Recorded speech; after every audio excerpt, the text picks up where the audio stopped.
So I'd like to invite you for a moment to time travel with me. Are you game? Sure. Okay. If you'd like to close your eyes for this, you're welcome to do that or keep them open. But I want you to imagine that we're standing together 5,000 years ago, around 3200 BCE, 500 years before Stonehenge or the pyramids of Giza were built.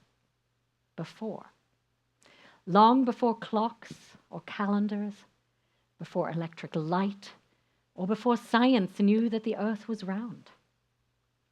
We're huddled together, wrapped in heavy wool and animal skins in the Irish countryside, and our breath is visible in the cold air. And the land around us is quiet, bare, and dormant. And it's today, the winter solstice, 5,000 years ago. The longest night of the year, the shortest day. And we've gathered before dawn at a great stone mound rising out of the Irish landscape. Newgrange, and now you might want to open your eyes. Newgrange is a sacred burial tomb, a place built with great care, precision, and devotion. Massive stones hauled for miles, carvings spiraled into rock faces. Grant, go ahead and show these stones. They're amazing, covered in spirals and all sorts of interesting designs. And then there's a narrow stone passageway that you see right in the middle, with a box right above it, the light box. And this narrow stone passageway leads deep into the earth, into a chamber that feels more like a womb than a tomb. And Newgrange was built by early farming peoples during Neolithic times as a megalith, the massive stones that were brought in long before metal tools to align human life with the turning of the sun. And inside, normally, it's completely dark. No torches are lit, and we wait in the darkness together. And then slowly, almost imperceptibly, something begins to change. A thin blade of light appears above the doorway. A roof box, engineered with incredible accuracy, catches the rising sun. And that single shaft of golden light travels down the long passageway, inch by inch, until it reaches the very heart of the chamber, and it illuminates the darkness. And for that moment, dark stones glow, and ancient carvings come alive, and the womb of the earth is illuminated. For a few precious minutes, the light has returned. Now, this was not spectacle. This was a sacred moment. This was trust.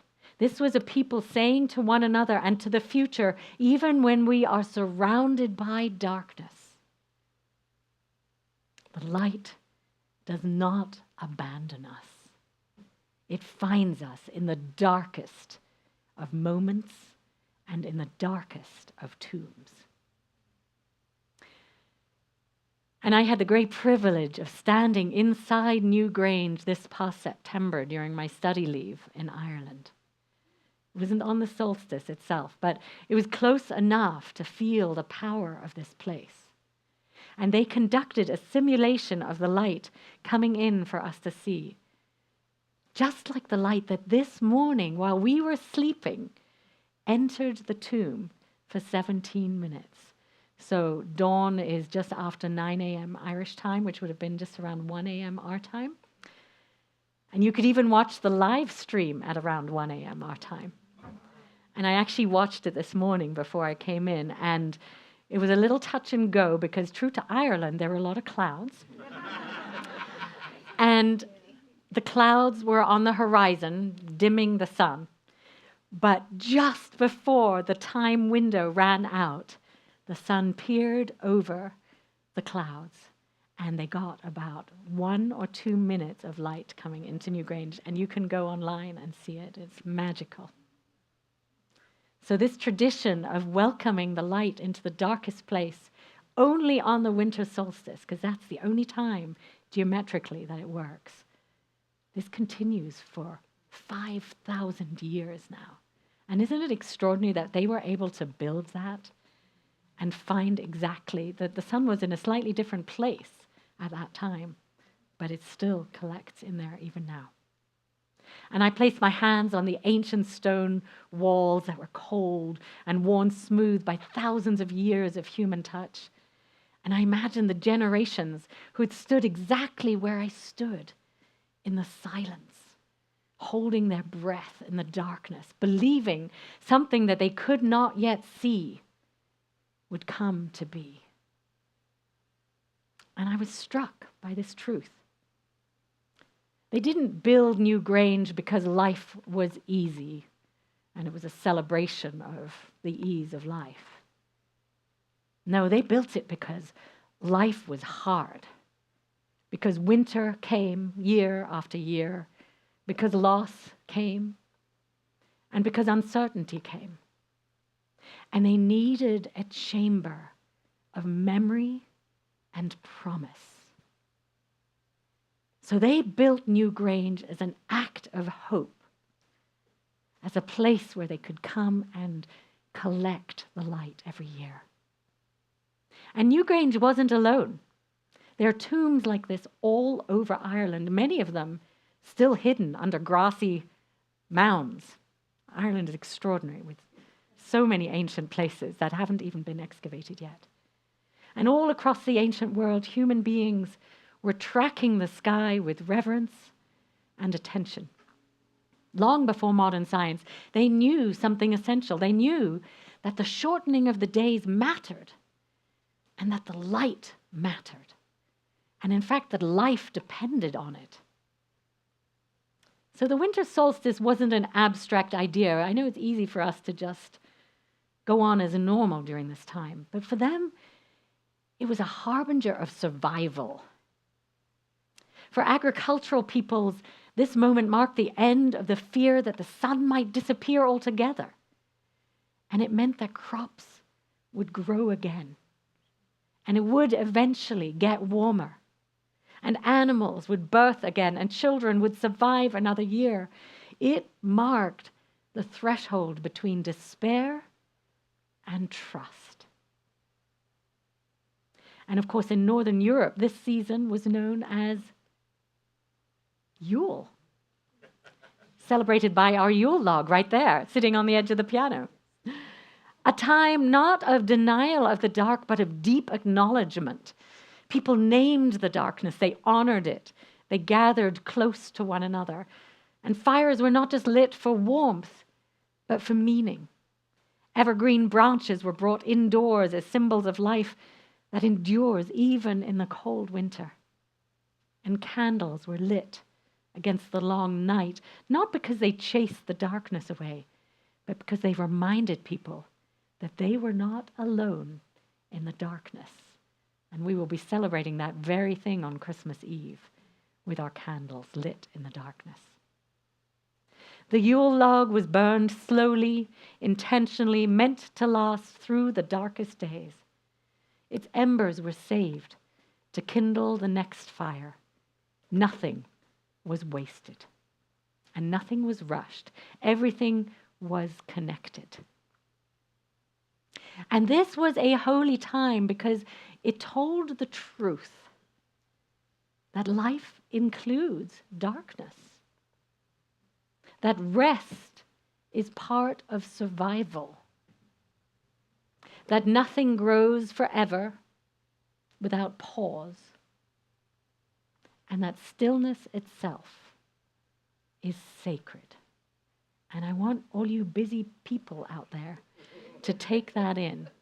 Stillness itself is sacred, and we so often forget that, especially at this time of year. And this wisdom was not unique to one place or one people. Across cultures and continents, human beings marked this turning with astonishing care. Stone circles aligned with the sun, temples oriented to the horizon. Stories were told and retold about descent and return, death and rebirth. Not as fairy tales, but as maps for the human soul. And what I love about these ancient observances is how grounded they were. They didn't promise instant light. They didn't pretend that winter was over or that everything was going to be easy again. They simply marked the turning. And that is what the winter solstice is. Not the end of darkness, but a threshold. A hinge point between what has been and what is still becoming. And that, my friends, matters for us in these times, right? Because so often we want certainty.